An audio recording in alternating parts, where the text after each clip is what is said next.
Welcome back to the Hidden Worlds channel. Today, we'll take a journey into the past, to a time when there was no electricity, no running water, and no modern technology. Today, all it takes is the flip of a switch and the room lights up. Turn a tap and we have water. Hot, cold, clean.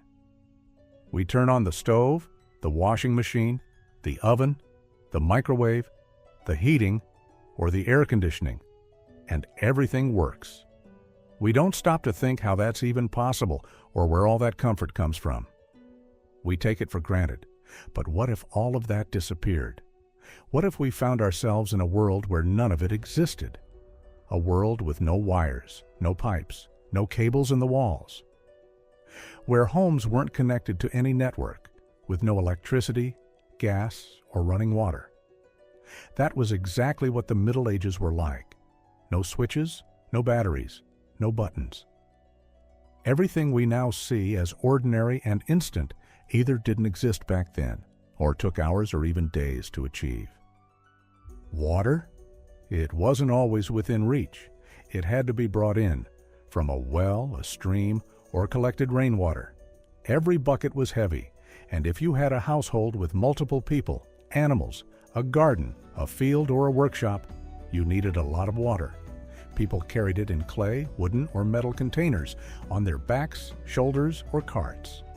In winter, the well could freeze, the stream could be too cold or inaccessible.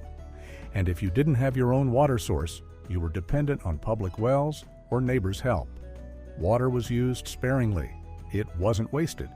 For washing, cooking, watering, laundry, putting out fires. Every liter counted. And laundry? Forget the washing machine. Clothes were washed by hand in cold water, often using ash or homemade soap on a washboard or on stones.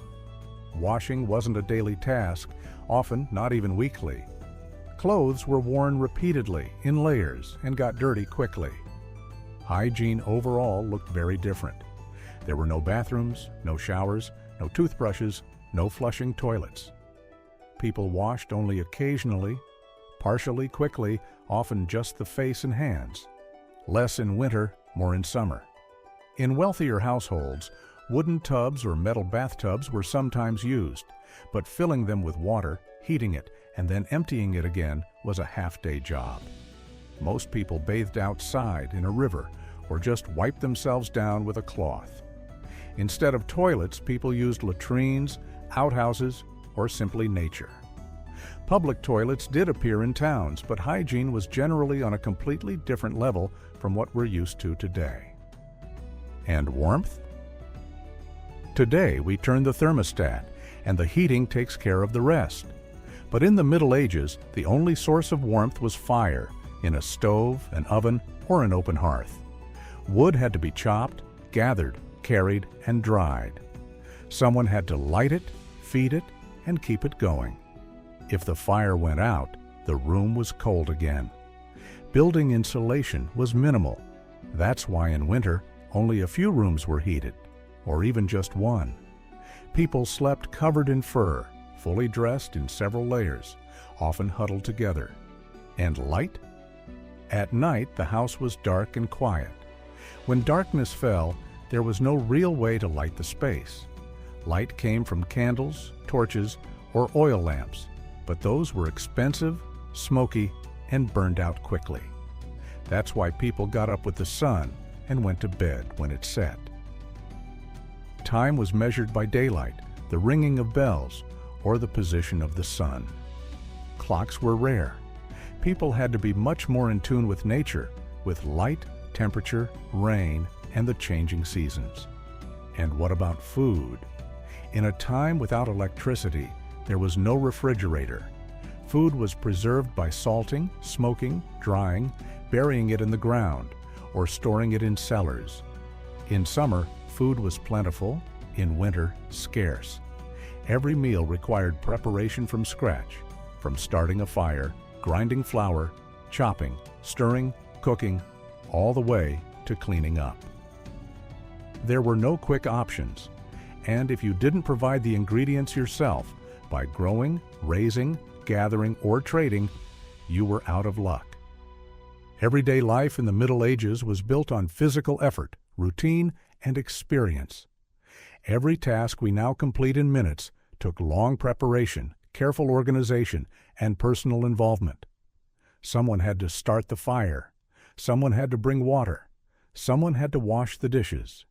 Every household member had a role, and even what we now consider free time was filled with useful activities, repairing things, processing food, weaving, sewing, knitting, drying, smoking, scrubbing. Yet, despite it all, people in the Middle Ages lived full lives. They raised families, worked, prayed, celebrated, and laughed. Just differently than we do. More slowly, less comfortably, but perhaps with a deeper connection to what it truly means to survive, take care of oneself, and be part of a community. And it's this everyday world, a world without switches or faucets, that we'll explore more deeply today. What was it like to live in the Middle Ages, when everything we now solve with a single button press took hours of work and experience? How did people cook, clean, light, heat, and manage daily chores without any of the things we take for granted? That's what we'll uncover in today's video. A day in the Middle Ages didn't begin with a phone vibrating or an alarm beeping. People got up at dawn, or even earlier. They were woken by the rooster's crow, neighbors' voices, a barking dog, or simply the cold dragging them out of bed sooner than they'd have liked. In winter months, it was common to rise in total darkness, with the entire house still immersed in cold and silence. Without electricity, central heating, or a stove, the first and most urgent task was always the same: starting a fire. The stove or a hearth was the source of heat and light, but if the fire had gone out overnight, you were in for a bitterly cold morning. Starting a fire was no small thing. The wood had to be dry, kindling ready, and your hands skilled. And if the wood was damp or the embers smothered, even more work, frustration, and cold fingers. But the fire wasn't just for warmth. It was used to heat water for washing, prepare breakfast, and dry shoes or clothes if they were wet. Without a successful fire, the day couldn't properly begin. That's why the saying held true: if you couldn't start a fire quickly in the morning, you were in for a cold and grim start to the day. In the Middle Ages, there was no running water. If you wanted it, you had to go and get it, literally. Every drop meant a journey, to a well, a stream, or a public fountain. In villages, each household had its own or shared well. In towns, people used fountains in squares, water troughs, or cisterns. And if you lived far from a source, a daily trek of dozens, sometimes hundreds of meters, even kilometers, awaited you. Water was carried in jugs, wooden barrels, buckets, or clay vessels. It was transported on shoulders, backs, in hands, or on simple carts. It was often the job of women and children, and it was not easy work. Water is heavy, and a household's daily consumption was substantial. For drinking, cooking, dishwashing, personal hygiene, laundry, watering animals or gardens, it all started with someone bringing it in. In winter, water often froze, adding even more trouble. Ice had to be broken, containers heated, and sometimes people had to wait for the afternoon sun.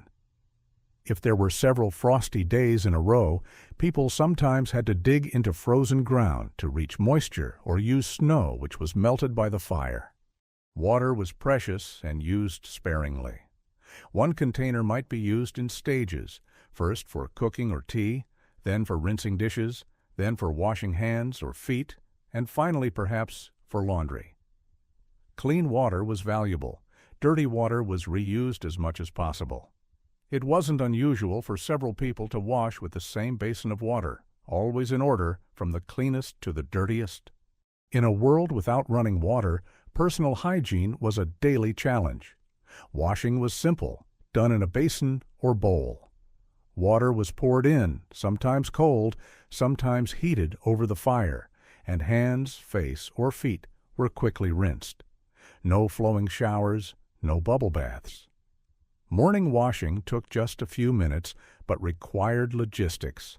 The water had to be brought, heated, used, and then poured away. Full-body bathing was rare.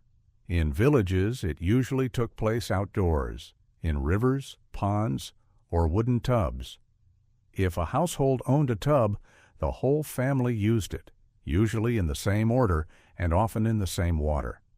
In winter, bathing was even more difficult, so it was done less often, sometimes once a week, other times only a few times a year. In towns, however, there was one exception: bathhouses, known as lezebny. These were public bath facilities where people could enjoy a soak, steam, massage, or shave. They were often divided by gender or daily schedule, but bathhouses were more than just places for cleanliness. They were centers of social life. People chatted, ate, negotiated deals, and sometimes engaged in less innocent services. Some bathhouses also functioned as brothels, which later led to criticism from the church and a decline in their reputation. And what about toilets? Forget porcelain and flushing. Toilets were dry, usually wooden outhouses built away from the house, or simple latrines dug into the ground. In cities, there were stone shaft toilets draining into sewers, but hygiene was questionable.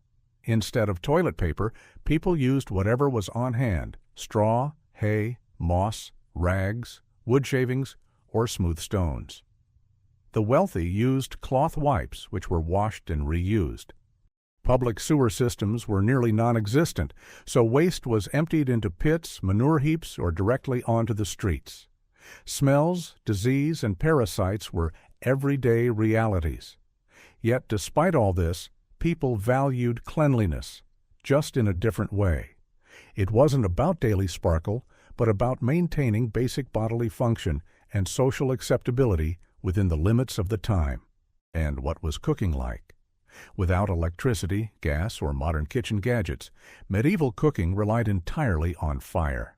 Fire was the heart of the kitchen, whether in an open hearth, a stove, or an outdoor oven. There was no thermostat, no timer, no indicator light. Everything was done by intuition, experience, and careful observation. By feel, as grandmothers used to say. Temperature was judged by the color of the flame or the amount of ash, and timing by how the food reacted. Every dish required patience, presence, and constant supervision. There was no stainless steel or non-stick cookware. People used clay pots, cast iron cauldrons, copper pans, and later also iron or tin vessels. Water for tea, sauce, or washing was heated in hanging pots over the fire. Food was stewed directly in the ashes or slowly baked in the oven. Most households had only a few basic cooking tools and had to make do with whatever was on hand. Cooking was practical, economical, and without waste. Every ingredient had to be used to its fullest. Medieval food was simple but filling. It was based on grain porridges, legume soups, baked or boiled bread, seasonal vegetables, and dried fruit. Meat was rare and usually eaten only during celebrations, holidays, or slaughter season. In an ordinary week, plant-based foods were dominant: peas, lentils, cabbage, onions, garlic, kale, beets, yarrow, and turnips. That made seasoning especially important. Common herbs included marjoram, thyme, lovage, or sage. Wealthier households could afford imported spices like pepper, cinnamon, or cloves, but these were extremely expensive. Written and archaeological sources confirm that porridges, soups, and bread were the most common meals for most people. For example, the well-known 14th century manuscript Buch von Guter Speise includes a recipe for habermus, a barley porridge cooked with honey and dried fruit, eaten both as a sweet breakfast and a hearty dinner. In the Czech lands we find mentions of puchalka, sprouted peas roasted in lard, and various boiled dishes made from semolina or peas, which were cheap and frequently prepared. Bread was a daily staple: dark rye for the poor, white wheat for the wealthy. Fish played an important role in the diet, especially during fasting periods, which made up a significant portion of the medieval calendar. Church rules banned meat on more than 100 days a year, so fish were the main substitute. People ate freshwater and saltwater fish, carp, pike, tench, bream, and also dried cod or herring imported from the north. Larger monasteries and urban homes built fish ponds, tanks, and holding pens to ensure supply year-round. Dairy products were also common: fresh curd, clabbered milk, buttermilk, and simple soft cheeses. These were especially important in poorer households that kept a few goats, cows, or sheep. Butter and cream were rarer and more common in wealthy kitchens. Peasants stored milk in ceramic vessels in cool places or quickly processed it because it spoiled fast. Fruits like apples, plums, and pears were common and often dried for winter. Honey was used for sweetening, as sugar was extremely rare and expensive. Nuts, mushrooms, berries, and wild plants were gathered from nature and became valuable supplements, especially during times of scarcity. Cooking usually happened once a day, and the result was eaten throughout the day. Soup from the day before was reheated in the morning, a main meal was served at noon, and leftovers were eaten in the evening. Nothing was wasted. Everything was reused. Baking bread was a whole discipline. The oven had to be heated for a long time, then the coals swept out, and the dough placed in the hot space. No clocks, no temperature gauges. Success depended entirely on experience. Cooking in the Middle Ages wasn't quick or convenient, but it had its own rhythm, order, and deeper meaning. People knew where their food came from, valued it, and could make a lot from very little. Every meal was the result of physical labor, seasonal planning, and common sense. And perhaps for that very reason, food was a central part of home life, not just for nourishment, but also for sharing, family rituals, and daily stability. In a world without refrigerators, food preservation was crucial. Without cooling, food could spoil in just a few hours, so it had to be processed or preserved as quickly as possible. Meat was salted, pickled, smoked, or air-dried. Some of these techniques survive to this day. Pork, mutton, and fish were packed in salt or hung above the fire to smoke for several days until they became shelf-stable. Vegetables were preserved in brine or vinegar. Sauerkraut, pickles, onions, and radishes were favorites. Fruit was dried in the sun or on stones near the oven and stored in clay jars to last until winter. Grains and legumes, the main staples, were stored in large granaries, sacks, or wooden chests, and had to be protected from moisture, insects, and rodents. Dairy products had to be consumed quickly or processed. Fresh milk was turned into curd, buttermilk into simple cheeses, which were then dried or salted to extend their shelf life. Summer was a time of abundance but also risk. Food spoiled quickly, especially meat and dairy. In contrast, winter brought the threat of everything freezing. People sought natural ways to preserve food: cold cellars, underground pantries, containers submerged in cool water, or snow packed into wooden crates. In some regions, people even built primitive ice houses, insulated pits or cool rooms filled with winter ice to keep things cold in summer. Despite all this, one simple rule applied: people ate what was available. The diet followed the seasons. In summer, fresh vegetables, fruits, dairy. In autumn, preserved and pickled goods. In winter, dried, smoked, fermented. And in spring, the season of hunger, when supplies ran out and new crops were not yet ready. That's when people relied on scraps, wild plants, or sometimes even faced starvation. Doing laundry in the Middle Ages didn't mean pressing a button and returning later for clean, fragrant clothes. It was hard, time-consuming work that could take an entire day. Women would head to the river or stream with their laundry, bringing wooden tubs, washboards, or scrubbing planks, and used ash, lye, or homemade soap from fat and lye instead of modern detergent. Clothes had to be soaked, scrubbed, rinsed multiple times, and wrung out by hand. In winter, the water was icy, hands numb, and the work exhausting. Sometimes laundry was done at home, in tubs or wooden troughs, but still required lots of water, firewood, and space. Drying was done naturally, on ropes stretched between trees, on fences, or laid out on the grass.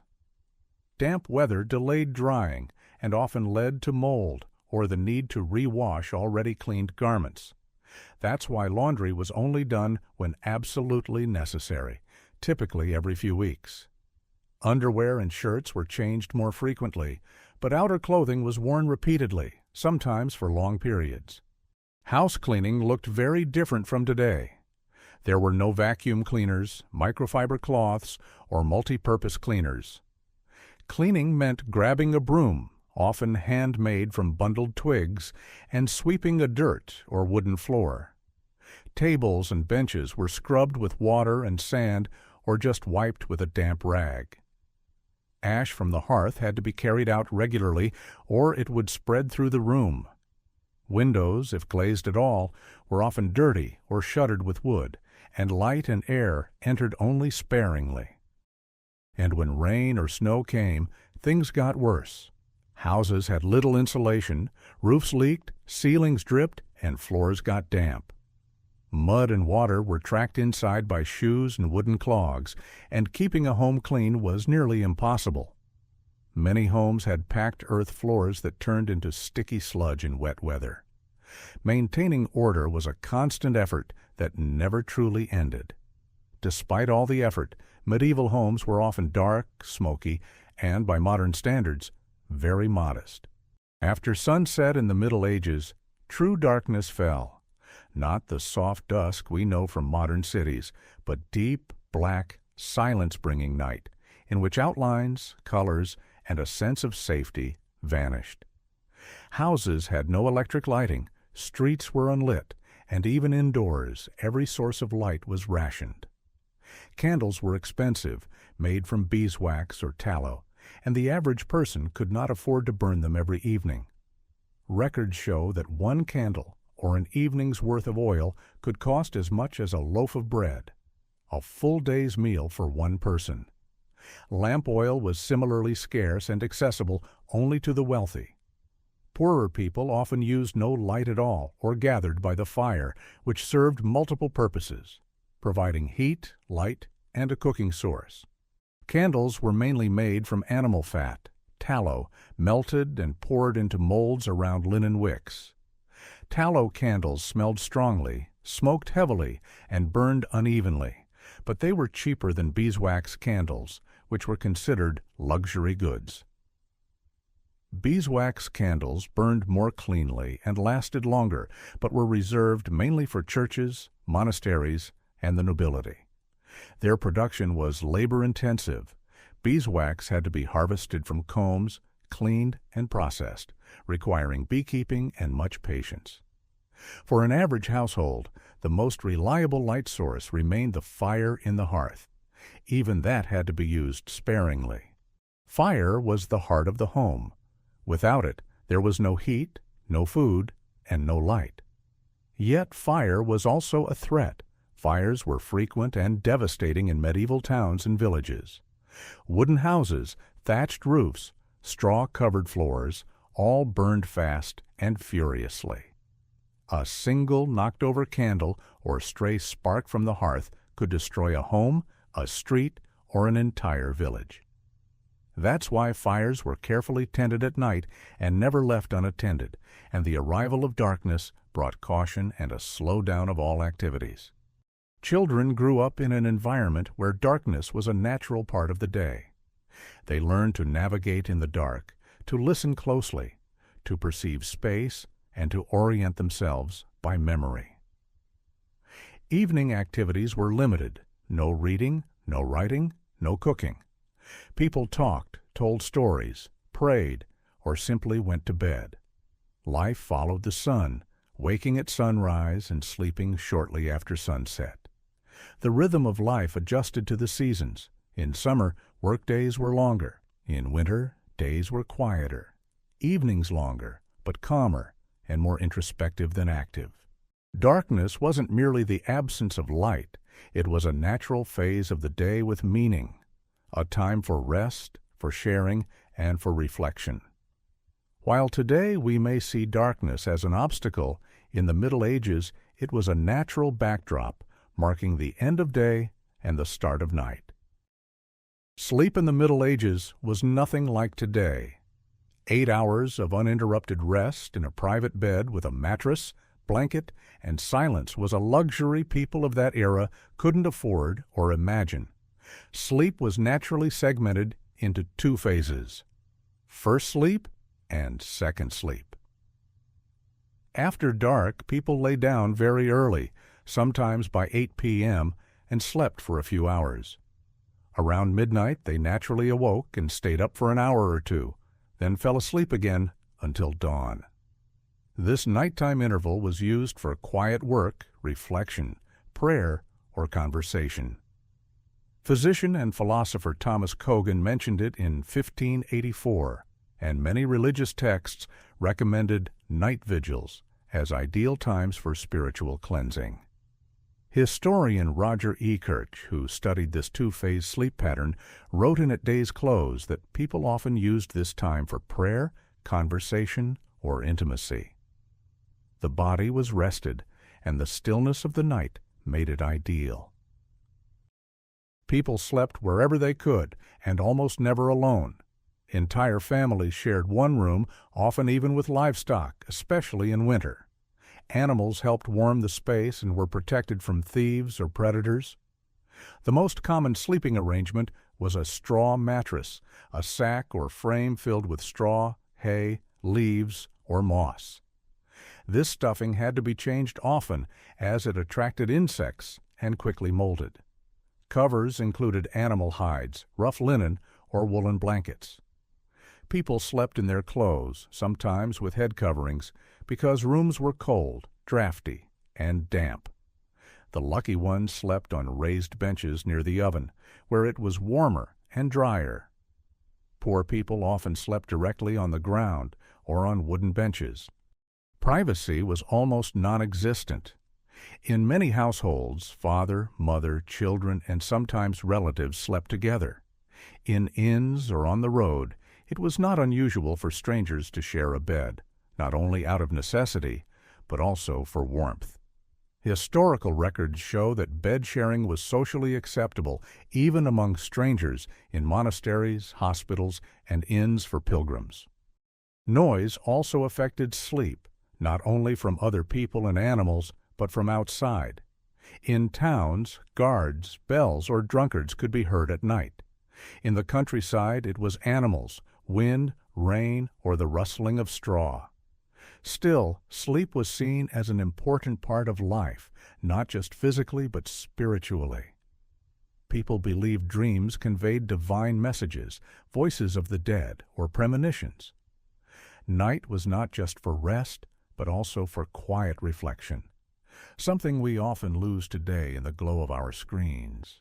After a long day of physical work at home, in the fields, or at a workshop, medieval people needed rest, but in a very different way than we do today. There was no TV, no internet, no mobile phone, and for most, not even books. Literacy was rare, and even those who could read rarely owned books. They were handwritten, expensive, and rare. Libraries were the domain of monasteries and nobles, not everyday homes. Entertainment, therefore, was oral, social, and often used the simplest tools. The most common evening pastime was storytelling. Elders passed on tales from the past, legends, family stories, or fairy tales. People recited biblical parables and heroic legends from memory, shaping the collective consciousness of the community. Singing was common, either a cappella or accompanied by simple instruments like pipes, bagpipes, or lyres. Songs were folk-based, rhymed, and served both entertainment and the transmission of information and experience. Evenings could be rhythmic too. Simple games, riddles, stone-tossing, dice, or carved wooden figures were popular. Children played with whatever they found: sticks, rag dolls, animal bones, or figures carved from soft wood. When circumstances allowed and there was light and mood, people danced. Dances were circular, communal, often linked to music and festivals, at weddings, harvest celebrations, or religious feasts. In the countryside, people entertained themselves naturally, watching animals, playing with nature, singing, or simply talking around the fire. In towns, it was much the same, only with more people. Entertainment was simple, but deeply connected to surroundings and human presence. And finally, the most common evening activity was simply sleep. As darkness came, the world slowed. Without lights, noise, or modern distractions, the day had nowhere else to go. Silence, darkness, and exhaustion from hard work dictated when it was time to rest. Life was tied to the rhythm of the sun and seasons, and night was not for multitasking but for peace. In the Middle Ages, evenings belonged to words, simple joy, and finally to the quiet darkness that invited the world to rest. In the Middle Ages, it was normal for people to make or repair most things themselves. When something broke, it wasn't thrown away, not just because it wasn't common practice, but because there was no replacement. Every bowl, spoon, shoe, or piece of clothing had value, so people sewed, mended, and repurposed. Clothes were patched, shoes resoled, wooden tools fixed with wedges and ropes. Clay pots were tied with wire or singed to prevent cracking. If an axe handle broke, no one bought a new one. They took a hammer and chisel and made another. Every household had basic tools: needles, thread, scissors, hammers, files, ropes, and sometimes a small forge for repairing metal parts. Farmers and craftsmen had saws, axes, awls, tying cords, or simple vices. Wood was sawn by hand, metal bent and shaped over fire, and leather worked with knives and stone. Everything was slow, physical, and careful. People knew their tools, took care of them, and knew how to use them. Sewing wasn't only a women's job, just as woodworking wasn't only for men. Everyone had to know at least the basics. Children learned to patch socks, tighten ropes, reinforce basket bottoms, or carve pegs. Anything that could be fixed was fixed. Not out of eco-consciousness, as we'd say today, but for survival. Things were scarce and replacements time and resource consuming. Skill and the ability to improvise with limited means were valued traits. That's why the medieval household was full of small but important tasks, and crafting and repairing were part of everyday life. Every scrap of fabric could become a rag, every broken tool a patch for a future problem. Being handy didn't mean being creative. It meant being prepared. Life without electricity and running water was hard, there's no doubt. Daily reality was filled with hard work, physical effort, and constant adjustment to nature's rhythm. But it was also a life of deep rhythm, rooted in the seasons, weather, day, and night. It wasn't convenient, but it was real. Every task had weight. Every jug of water had to be carried. Every flame had to be lit and tended. Every bit of warmth was earned. And yet, or perhaps because of that, people lived. They laughed, loved, created, raised children, celebrated, and mourned. They sat around fires, sang, told stories, and fixed things we'd throw away today. They had almost none of what we have, but they had time, hands, and skills that gave them self-sufficiency and meaning. The Middle Ages weren't dark just because there was no light. They were different, slower, harder, but also more genuine. And they remind us of one simple truth. Comfort is not guaranteed. Everything we take for granted today, light, heat, water, once took work, time, and effort. And maybe, by looking back at these forgotten worlds, we'll better understand what it means to live here and now.